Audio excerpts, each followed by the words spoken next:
Do all-season tires grip wet roads better than summer tires? Are winter tires more expensive? If you have a four-wheel drive, do you need winter tires? Today we're looking at tires and some common myths.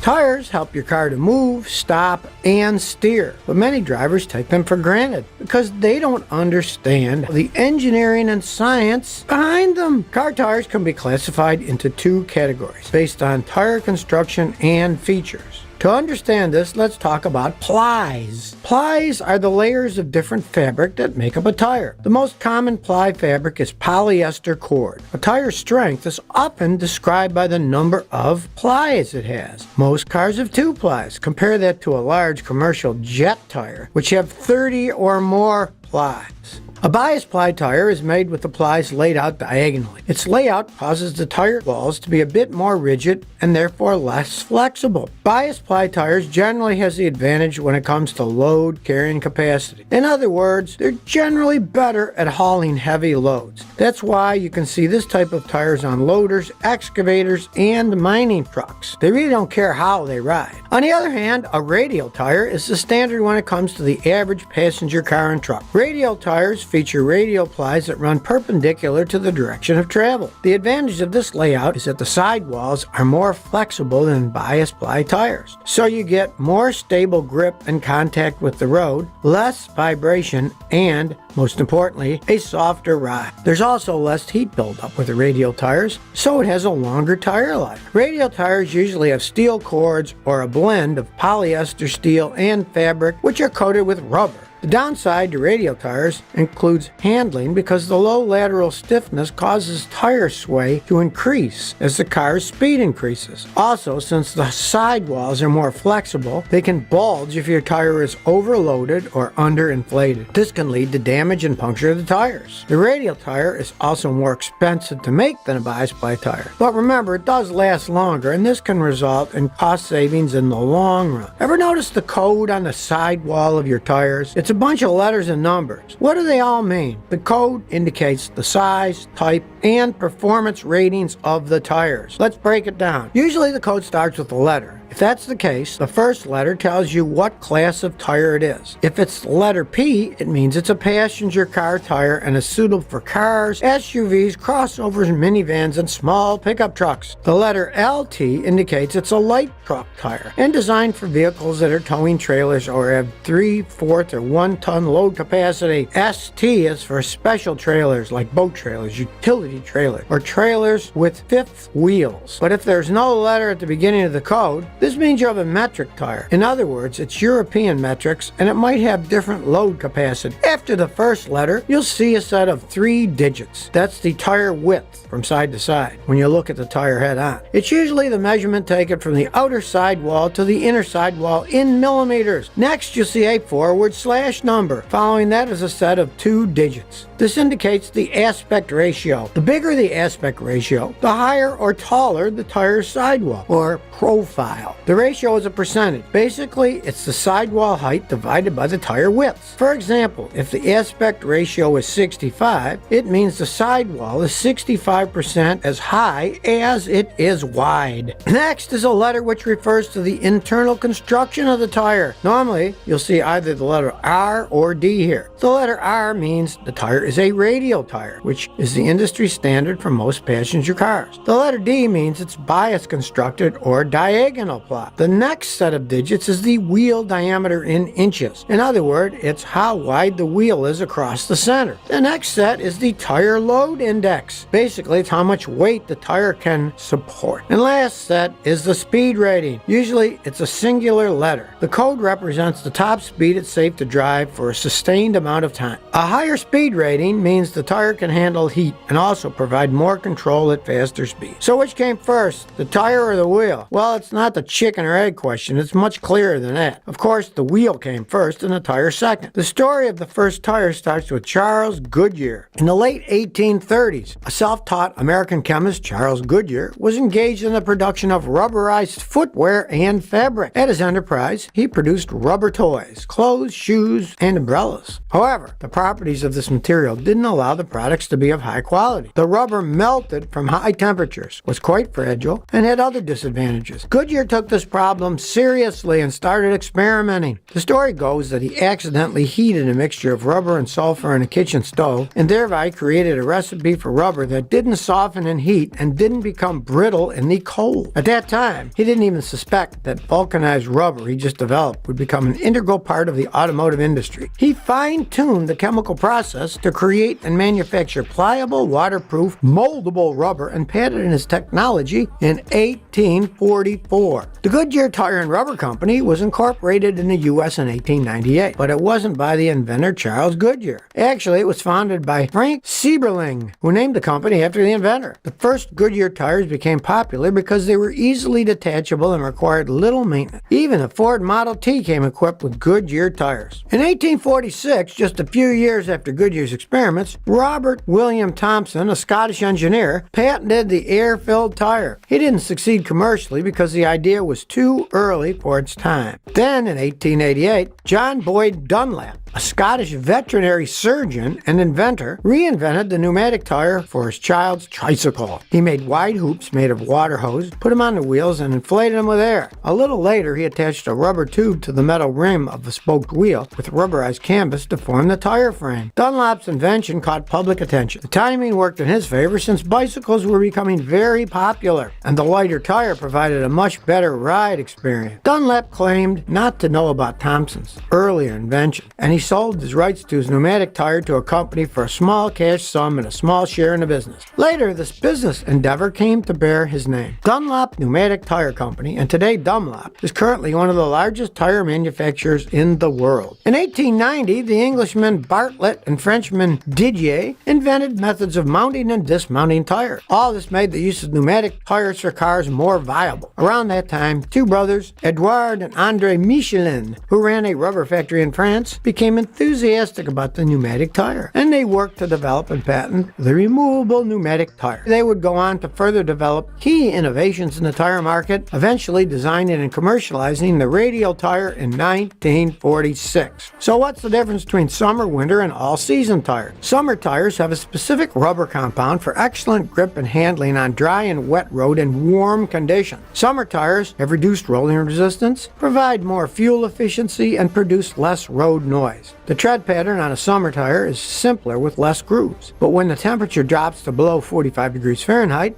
the compound becomes hard and brittle and the tread cannot properly handle snow or ice. That's why if you live in an area with extreme winters, it's prudent to get winter tires. Winter tires provide better grip for roads covered with snow and ice, as well as wet roads and cold conditions. The tread on winter tires contains more natural rubber. This means it doesn't harden when the temperature drops below 45 degrees, but it will stay flexible in cold weather, which helps reduce the stopping distance when you're braking. The tread also has deep grooves to dig into snow and ice. It also has a lot of sipes to clear water and slush and reduce the risk of hydroplaning. You shouldn't use winter tires in the summer because the rubber compound is too soft for dry asphalt, so it'll wear out much faster. Also, it requires higher fuel consumption and makes the tire noise louder because of the higher rolling resistance. Many new cars come equipped with all-season tires, which are general tires that have some of the characteristics of both summer and winter tires. It's like a hybrid solution, but more jack of all trades, but master of none. Here's why. They're adequate for dry and wet roads or roads with light snow. It's good for cars in mild winter conditions where temperatures rarely fall below freezing, but I wouldn't recommend it if you live in an area with extreme temperatures. In the winter, four-wheel drive cars can help get a car going, but it won't do much good when you're trying to brake. The four-wheel drive helps control the tires, but if your tires aren't flexible enough or have a tread designed to push snow and ice out of the way. So it's inaccurate to think you don't need winter tires if you have four-wheel drive. There are many myths when it comes to tires, and frankly, I'm tired of hearing them. So let's just bust a few of them. All cars come with spare tires. Wrong yet again. This used to be standard, but not anymore. Believe it or not, around 1 in 3 new cars don't come with a spare tire in the trunk. Instead, there's a temporary mobility kit with a tire sealant and a tire inflator or run flat tires. So if you do get a flat tire, all you have to do is apply the sealant to the valve stem and then use the inflator to reinflate it. The problem is, if your tire is anything more than a small hole, you're probably going to have to get your vehicle towed. Still, another myth has to do with the digits on the side wall of your tire. Some people say that those digits tell you the correct tire pressure, but in reality, the digits tell you the size and kind of tire you have, as well as the maximum cold inflation PSI that the tire is rated for. Not the recommended pressure specific for your car, just the maximum pressure. To find the recommended tire pressure for your vehicle, you should check the label inside your vehicle's driver's door or the owner's manual instead. The last myth is that you should never continue driving if you get a flat tire. Actually, run flat tires are becoming ever more popular these days. They let you keep driving after a puncture so you can make it to the next auto repair shop. More manufacturers are using these tires because the extra cost of 4 run flats ends up being less than the cost of a spare tire, wheel, and jack. To see if your car has run flat tires, look inside the driver's door, in your owner's manual, or check the tire sidewall for one of the following codes: RFT, ROF, EMT, DSS, XRP, ZP, or ZPS. If you want to know what tires are best for your car, you have to understand what makes for a good tire. And actually, there are many different factors involved. For example, the materials that the tire is made of. Tires can be made of materials like natural rubber, synthetic rubber, nylon, steel, silica. It comes from sand, polyester, carbon black, petroleum, and more. Some tires are composed of as many as 200 different raw materials. These materials are combined with rubber compounds to create different parts of a tire. Another factor is the tire's softness. For example, the tire's softness has an impact on the tire's dry traction, which is pretty much a tire's traction ability on dry surface. It has a lot to do with the compound that's used to construct the tire. In most cases, tires that have the best dry traction have softer tread compounds. Wet traction, on the other hand, measures the tire's grip on wet pavement. One of the most important variables of wet traction is the tread design. Tread that has deep grooves that channel water out from under the tire ultimately translates to better wet traction. Deep grooves help you avoid a film of water from forming under the tires when you drive. So if you have a set of tires that have good wet traction ratings, you have a better chance of avoiding hydroplaning. And there's also tire size. The bigger a tire, the more grip it has on the road. The wider a tire, the more surface area it covers on the road, which means you get better handling and maneuverability. You also need to consider tire structure. Radial tires share common parts. Take tread, for example. Tread is made up of synthetic and natural rubber. Tread is what ensures you'll have good grip, high mileage, and water expulsion on the road. There's also jointless cap plies. This is a layer found directly below the tread. This is what enables cars to travel at high speeds. Basically, it's made up of a single strong cord of nylon that's embedded in the rubber. Then there's the casing. The casing is what cushions the tire and contains air. The air is what carries the tire load. The textile cord ply controls the internal pressure of the tire and maintains its shape. The inner liner is an airtight layer of butyl rubber that controls tire pressure and acts like an inner tube. The sidewall is the exterior wall of the tire, and it's connected to the tread by the tread shoulder. It's made of natural rubber and protects the casing from external damage and weather conditions. The tire bead connects your tire to the wheel. Tire bead component makes up the edge of the tire that sits on the wheel groove. But no matter how good your tire is, most tires share a common enemy, the nail. Even the most advanced tire is often no match against a tire puncturing nail. And many tire makers have been looking into non-pneumatic or airless tires. For the most part, we've seen a share of concepts in car shows, but never in practical use on American roads. But recently, Michelin designed a tire that has no air in it at all. It's called the Michelin Optis tire. The company expects to launch these tires as early as 2024. The first thing you notice when you look at this tire is its sidewall. You can see right through it. You can see the flexible curved veins that are made of what can be described as glass reinforced plastic. If you drove over a nail in a car fitted with Optis tires, the worst that could happen would be a clicking sound. That's it. Other benefits to the new Michelin tires is that you no longer need a jack, tire inflator kits, or even spare tires. And you don't have to check your tire pressure ever. Now, mind you, these tires are being designed at the time that EVs are taking over the car industry. This means these tires could possibly be designed to handle the unique torque that's inherent with all EVs. Once Optis tires hit the market, Michelin said it'll keep up to 200 million tires out of global landfills. Just think about how many tires are thrown out each year because of irreparable sidewall cuts or because of being improperly inflated. The tires that NASA uses for its moon rover don't require air pressure either. After all, different planets have constantly changing conditions, varying pressure, and extreme temperatures that don't exist here on Earth. For instance, at temperatures below minus 250 degrees, rubber can literally explode and break into pieces. To avoid such problems, NASA did a few things to its vehicle tires. First of all, it made the tire skin thinner. I'm talking even thinner than a credit card. It also added what it calls grousers to keep the vehicle straight and give it better traction. Just look at the wheels of the Apollo Lunar Roving Vehicle, or LRV. NASA built the structure on what's called a pantograph. Basically, it's a set of wires that have been over and under woven to ensure the tire doesn't sink into the ground. NASA also added what are called a bump stop, which keeps the tire from getting deformed when the rover hits a bump. If you're a fan of Formula One, then you already know how critical F1 tires are. When it comes to the average passenger car, tire makers generally prioritize comfort, noise, and wet rolling resistance. But F1 tires, on the other hand, are specifically designed to provide maximum grip, durability, and stability on a racetrack. For example, one difference is tire depth. In a normal passenger tire, the amount of tread depth is proportional to the tire's mileage performance. Higher tread depth means higher mileage, but an F1 tire is a slick tire with no pattern at all. Also, a typical passenger car tire is about 3 times thicker than F1 tires. Just think about it. Passenger tires are designed for handling potholes and debris on the road, so the upper sidewall area needs to be thick. By contrast, F1 tires are designed to drive on well-maintained tracks. Also, F1 cars need superior handling, and they achieve that by reducing the amount of rubber in the sidewall, which makes it stiffer. Normal passenger tires are designed for durability and longevity. The goal is to have the tires last for tens of thousands of miles in various conditions. But F1 tires need to withstand high-speed forces that are generating during F1 racing. Believe it or not, those speeds can sometimes reach over 5 times the force of gravity. F1 tires last for just a few races, and they get changed frequently during the season to maintain peak performance. Non-Tesla owners may not know this, but Tesla cars can't use average car tires. Tesla recommends special Tesla-approved tires for its vehicles. One of the most noticeable things about Tesla tires is they have a layer of acoustical foam inside the tire. This, combined with the lack of an internal combustion engine, is what helps give Tesla extremely quiet rides. Tesla tires are also heavier than normal passenger tires. The reason is, electric motors are famous for their ability to deliver high amount of torque instantaneously, which means increased tire wear. EVs themselves are also heavier than your average passenger car. Because of these two factors, Tesla-approved tires have stiffened sidewalls that don't lose their shape. This also contributes to longer range.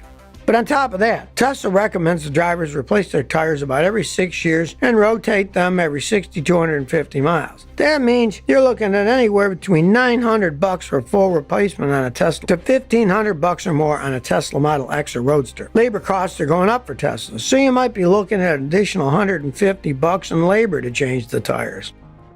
As car makers work to electrify their lineup, tire makers are working to ensure their tires are EV compatible. Take Continental Tires, for example, which is one of the world's leading tire manufacturers. Recently, they announced that all of its passenger tire lines are now compatible for EVs. For a tire to be EV compatible, it has to be efficient and sustainable and have reduced noise levels, low rolling resistance, and high service life while prioritizing safety. Analysts expect to see an increase in tall and narrow EV tires. With this shape, there's less aerodynamic drag or rolling resistance. As well, because battery electric vehicles tend to be heavier than ICE and hybrid vehicles, EV tires need to be able to handle more weight. For the same reason, another EV trend is to increase the tire's air pressure to compensate for EV's weight. Maintaining proper tire inflation is simple, and it's important for the overall tire performance of your car. If your tire is properly inflated, you'll get longer life, quicker steering response, better fuel efficiency, and a smoother ride. Underinflation and overinflation can cause premature tread wear and possible tire failure. So, remember to check your tire pressure once a month.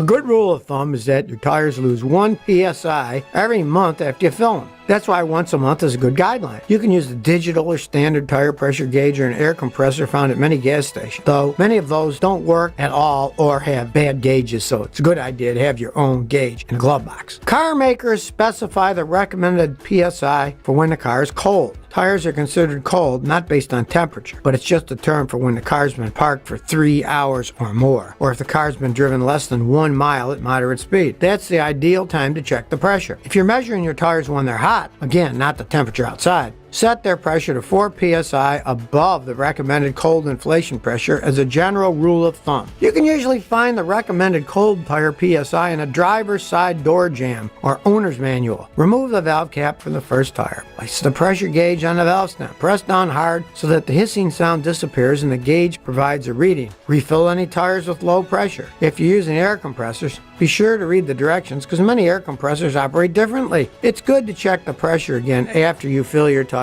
So, safe driving, check your tire pressure once a month. And if you like this episode, please share this video. Thanks for your support.